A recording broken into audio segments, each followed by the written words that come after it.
In my previous video on the game YGGDRASIL, I went over some of the history, game mechanics, and the dungeons and monsters too. So to continue with the trend of overanalyzing this seemingly expansive fictional game world, in today's video I'll be taking a look at the racial and job classes as well as the leveling system that goes with them. Again, there might be some spoilers regarding the Overlord series, so here's a spoiler warning just in case. Also, if you enjoyed the video, don't forget to give it a like and subscribe to the channel for more Overlord content in the future.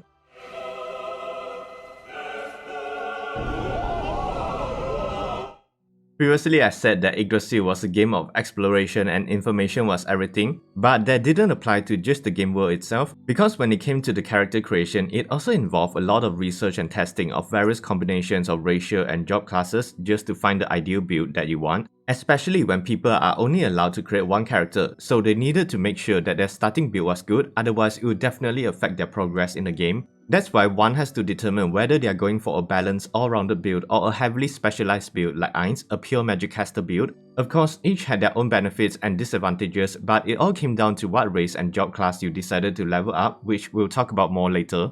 But first, I wanted to get into one of the most fundamental components in any RPG style games, the leveling system. Now, like any other games, players are able to acquire experience points by killing monsters, completing quests, or gathering materials. However, if the player level and the level difference between them and the monsters they killed were too high, the amount of experience points earned will decrease. And if you didn't already know, the max level that a player can reach in the game is 100, and YGGDRASIL has two types of levels, racial and job class levels. But aside from that, there's also a slight difference in how the leveling system works in YGGDRASIL as compared to other games, in that the levels gained were not permanent and they can be taken away. This was because certain skills and abilities require experience points just to be activated or casted, like the super tier spell Wish Upon a Star, which grants a wish in exchange for experience points. Another reason is that when you die, you incur a penalty, in which you will lose experience points, leading to the consequent loss of levels as well. The penalty was a loss of 5 levels regardless of what level you were, although depending on the way you die and how you were resurrected, like if you're using resurrection or raise dead, you'll be able to mitigate the level loss. Despite that, this wasn't really considered much of a drawback for players, since experience points are quite easy to regain in the game. Although, let's say you're just level 4 when you died and no resurrection magic was casted, then your character will immediately disappear because all characters below level 5 that died will supposedly be erased from existence. Now, I know what you're thinking, the game developers must be real sadists to implement such a punishing mechanic for deaths, but that's not true, and death was more like a gameplay feature of YGGDRASIL, because when the player's level goes down, a level specific skill or ability will also vanish and become unusable until they regain the required levels. That's why players often use this death system to regress to a certain point, so that they can experiment or rework their character with different racial builds and job classes. And like I said, experience points were easy to come by because the developers of YGGDRASIL didn't want players to be afraid of losing levels, instead they wanted them to explore new areas or finding new discoveries about the game that they created. Also, apparently when you die, you don't just lose experience points and levels, but you also lose a piece of random equipment. And the worst part is that the developers even designed the game so that you always lose the most valuable gear first. Okay, I take back what I said, the developers of YGGDRASIL would definitely say this. In any case, levels were also important to NPCs because depending on their levels, it will greatly affect the financial states of players or guilds, which involves the gold of YGGDRASIL, which I'll get to later.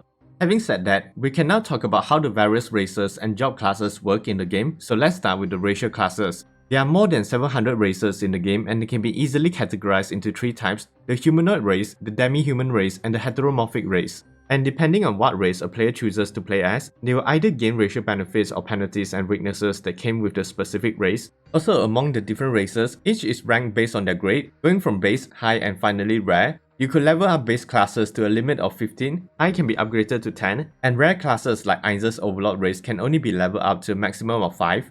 So let's first talk about the humanoid races, which included humans and other human-like races such as elves or dwarves. Now, because of their familiar appearances and traits, humanoids were the most popular in YGGDRASIL, but they do have the weakest base stats and racial levels did not apply to them. However, humanoids made up for this by being allowed to put more levels into their job classes. This meant that they are given more freedom for customizations because they could learn more skills and earn greater stats through specific job classes, which gave them a lot of potential to become very strong. As for the demi-human races, they consist of the typical mythical creatures that we find in most fantasy settings, like orcs, ogres, lizardmen, goblins, and the list goes on. They are a good middle ground character to choose because of the balance between their racial and job classes combined. Demi-humans also have better base stats than humanoids, but there are exceptions, like with goblins they are far weaker. And unlike the humanoids, demi-humans have the option of upgrading their racial classes and they possess specific racial skills as well, although they weren't quite as powerful as the heteromorphic races. Speaking of the heteromorphic race, it consists of various types of races like vampires, angels, demons, slimes, zombies, and I'm sure you get the idea. They actually have the strongest base stats out of all three races, but besides that, they gain the most benefits from racial levels and they are able to gain more ability points than the humanoid or demi-human races, but it comes at the cost of being limited to the amount of job levels that they could learn. However, when it came to the Great Tomb of Nazarick, although they are all heteromorphic monsters, they seem to have more levels in their job classes rather than their racial classes as shown on their respective character sheets, so maybe this particular rule is a bit loose. Now, although I am making the heteromorphic race sound extremely overpowered, which they are, but surprisingly they are the least popular when it came to players. That's because to balance out their powers in the game developers put a lot of handicap on the heteromorphs, like being treated quite literally as monsters. This meant that if players from either the humanoid or demi-human race killed a heteromorph through PKing, they would not incur any player penalties. Heteromorphs were also excluded from acquiring certain classes, equipping certain items, or even entering areas that are populated by humanoids. Another way that they were penalized was that they are the most vulnerable to racial weaknesses and penalties, like a zombie is weak to fire or the holy element.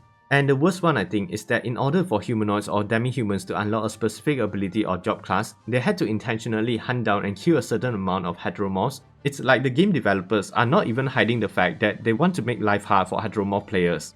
But anyways, let's move on to the job classes. They are considered to be an integral part of the character customization experience, and there were more than 2,000 classes available for players to choose from in the game. I'll show some examples, but if you want to know more about them, you can go to the Overlord wiki and see the different job classes. And because the amount of combinations a player could technically make, it was virtually impossible to create identical characters unless someone was intentionally copying someone else's build.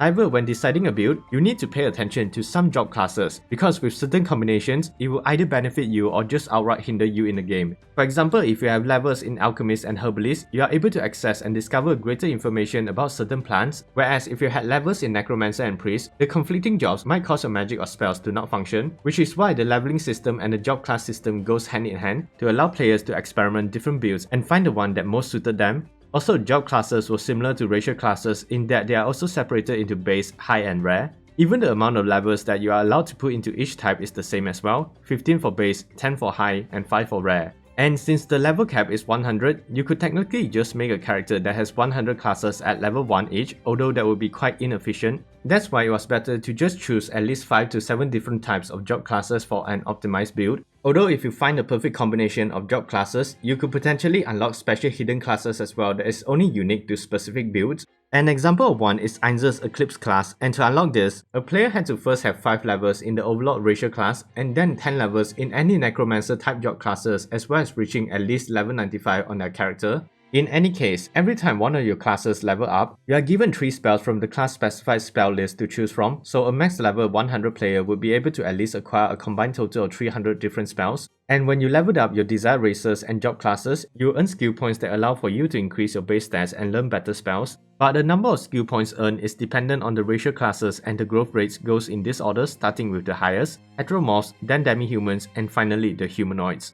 In simple terms, heteromorphs will earn 3 skill points each time they leveled up, while demi-humans will earn 2 skill points, and lastly, humanoids can only learn 1 skill point, making the heteromorphs the strongest. However, humanoids are still more popular because without needing to put levels into racial classes, they can put more levels into different job classes, and with certain combinations of job classes depending on the rarity, they are able to earn higher rate of skill points to compensate for the 1 skill point that they earn from leveling up. Now, I hope this wasn't too confusing, and before I end the video, I just wanted to talk about the currency of Yggdrasil. In Yggdrasil, gold can be acquired from defeating monsters or quests, and similar to levels, the game developers didn't want players to be too focused on money, so they were generous when it came to the amount of drop money. So basically, gold coins are the primary currency in the game, and they are used for various things, one of which I mentioned just now involving the revival of NPCs, in which the price for doing so can vary depending on their levels. For a frame of reference, Xiaotia is a level 100 NPC, and her revival costs a whopping 500 million Yggdrasil coins. But there were other uses as well, like buying in-game items, covering the administration fees for managing a guild's base defense systems, and for maintaining the cost for auto-spawning NPCs. Additionally, it could be used as a medium to cast certain spells and serve as a component in the production of certain items. Now, when the Great Tomb of Nazarick was transported to the New World, all their coins turned into actual gold, and Yggdrasil coins are worth at least twice as much as the standard gold coin in the New World. And because they still needed Yggdrasil coins to run Nazarick and they didn't have any way of producing new ones, Ainz decided to use something called the exchange box. This item basically takes any objects placed into it like a large pile of wheat or barley, destroying it and depending on their monetary value, converting the objects into Yggdrasil coins. Hendra Sector is in charge of using the exchange box because of his merchant skills, so they'll be able to get a better exchange rate with the items.